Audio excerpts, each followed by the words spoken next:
광화문이 한 3개월 동안 무업천지가 되어버렸습니다. 그 근방에 있는 음식점, 상점이 장사도 못하고 해가지고 몇 조의 손해를 보았어요. 영업의 자유도 없어지고 통행의 자유도 없어졌어요.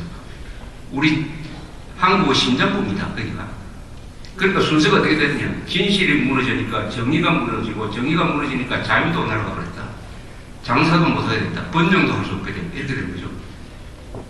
따라서 4월 29일은 우리가 국가기념일로 정해가지고 앞으로는 이런 어처구니 없는 선동에 당하지 않는 국민이 되어야 되겠다. 이렇게 다짐을 해야 됩니다. 오늘날 대한민국은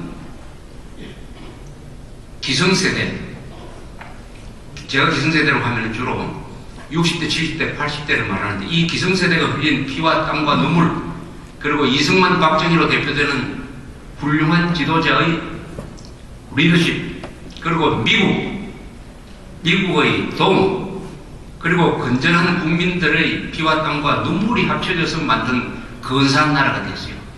근사한 나라입니다.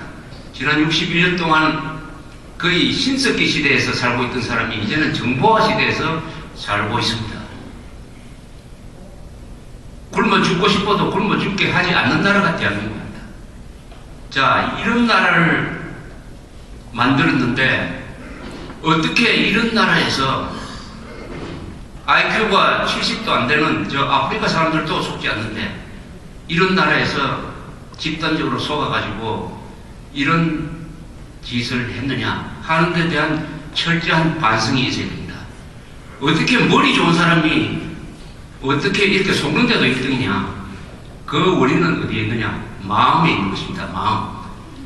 마음이 선하지 못하기 때문에, 마음이 용감하지 못하기 때문에 그 마음 속에 속임수가 들어오는 거죠. 그 마음은 어떤 마음이냐? 두 가지 마음이죠. 고마워할 줄 모르는 마음, 고마워할 줄 모르는 마음, 정직하지 못한 마음, 이런 것이죠. 오늘날 대한민국 위기는 경제나 과학이나 군사력에 있지 않습니다. 우리 경제 위기가 왔지만은 지금 잘 견디고 있습니다. 군사력, 과학 다 세계 10등 안에 있어요. 우린 그것만 보면은 인류 국가가 되어야 하는 것입니다.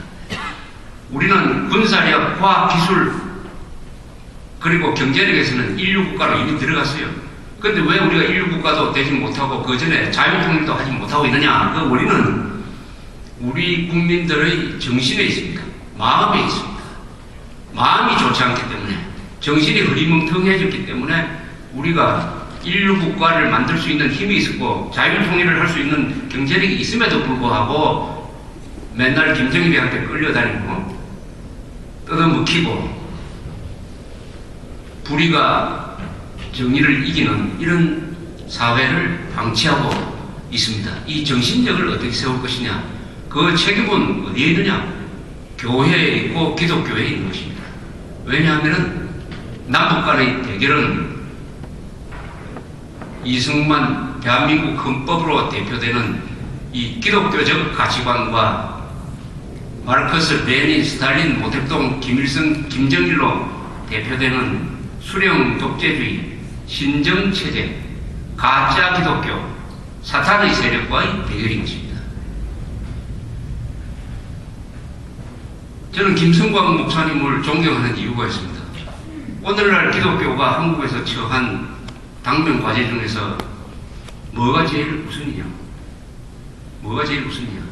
하면은 저는 김일성과 김정일과 그 부하 세력과 싸워서 북한 동포들을 해방을 해서 북한 동포들도 자유민이 되도록 만들어서 우리가 인류국가를 만들고 인류국가를 만들면은 국민들이 창조적으로 보람있게 살 수가 있기 때문에 그런 세상을 만드는데 기독교의 힘이 동원되어야 된다고 생각을 하는데 김성광 목사님은 바로 그런 방향으로 일을 하고 계시는 많지 않은 목사님 중에 한 분이에요. 사도신경에 나오는 사람이 아주 우리가 사도신경을 외울 때마다 맨날 욕을 먹고 있는 사람들이 있습니다. 본디오 빌라도에게 고난을 받으사 십자가에 못 박혀 죽으시고, 본디오 빌라도가 무슨 그런 큰 잘못을 했습니까? 본디오 빌라도가 예수님을 살리려고 얼마나 애를 썼습니까? 그런데 자꾸 유대인들이 와가지고 괴롭히고 하니까 나중에는 예수님을 넘겨줬습니다. 그런데도 우리는 사도신경을 통해서 그 빌라도를 욕을 합니다. 아마 이 지구상에서 가장 기독교인들로부터 하루에도 수백만 번씩 욕을 먹는 사람이 본디 빌라도 아닙니까? 이 사람이 지은 죄가 뭡니까? 살인죄를 저질렀습니까? 이 사람이 예수를 고발했습니까? 예수님을 죽였어요. 무슨 죄를 저질렀습니까? 빌라도가 방관의 죄죠. 예수님을 살릴 수 있는 힘이 있으세요. 총독입니다. 용기만 내면은 예수님을 살릴 수 있었어요. 그러나 유태인 선동가들이 와가지고 계속 협박을 하니까 거기에 굴복해버렸습니다. 방관의 죄입니다. 방관의 죄. 방관의 죄가 얼마나 무거우냐. 더구나 방관의 죄는 누가 쓰는 것이냐. 힘없는 사람한테는 방관의 죄가 적용이 안 됩니다. 힘 있는 사람, 책임 있는 자리에 있는 사람, 부자들의 방관의 죄가 이렇게 엄중하게 처벌받는 것입니다. 한국에서 방관의 죄를 져야 될 사람이 누구냐? 기독교인들이죠. 기독교인들. 부자들이죠. 강남에 사시는 분들이죠. 힘이 있는 분들이죠. 기자 같은 사람이죠. 정치인, 대통령, 이런 사람들이 뭘 안 하면은 방관의 죄에 걸리느냐. 북한도 오늘 또 맞아 죽고 내일 또 맞아 죽는 1995년에서 1998년 사이에 300만이 죽었습니다. 그것은 매일 200, 2000명이 죽었다는 이야기입니다. 거기에 대해서 눈물 흘리지 않고 북한 동포들을 300만 명을 사실상 굶겨 죽인 김정일에 대해서 분노하지 않고 대한민국에 대해서 고마워하지 않는 사람들. 그래서 지난 10년 동안 좌파 정권 하에서 우리 헌법이 위협을 당하고 우리의 안보가 구멍이 날 때도 한 번도 서울시청 앞이나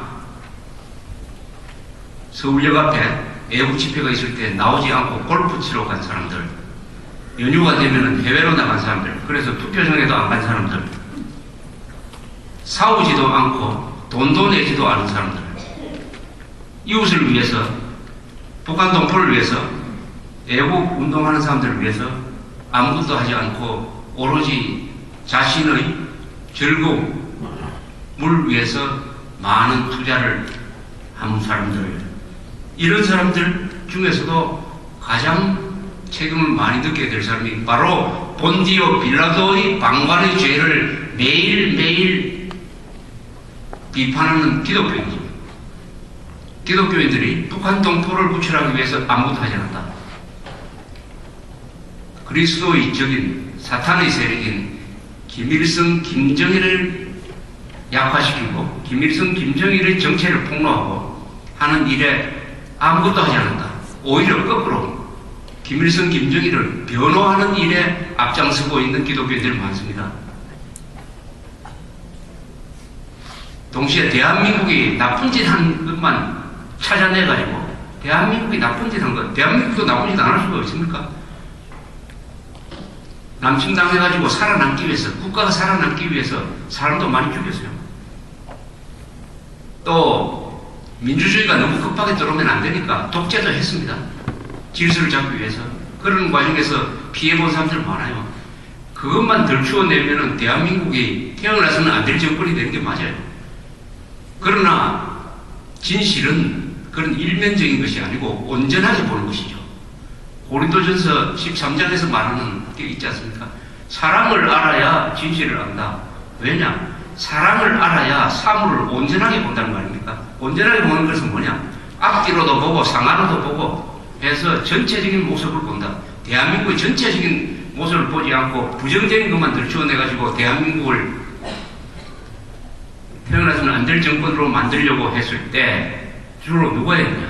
좌파 정권이 하고 각종 초법적 위원회가 그런 짓을 했습니다. 했을 때 거기에 협력한 기독교 신도들이 얼마나 많습니까? 이렇게 해서 지금 젊은 세대는 괴물이 되어서 자라고 있습니다.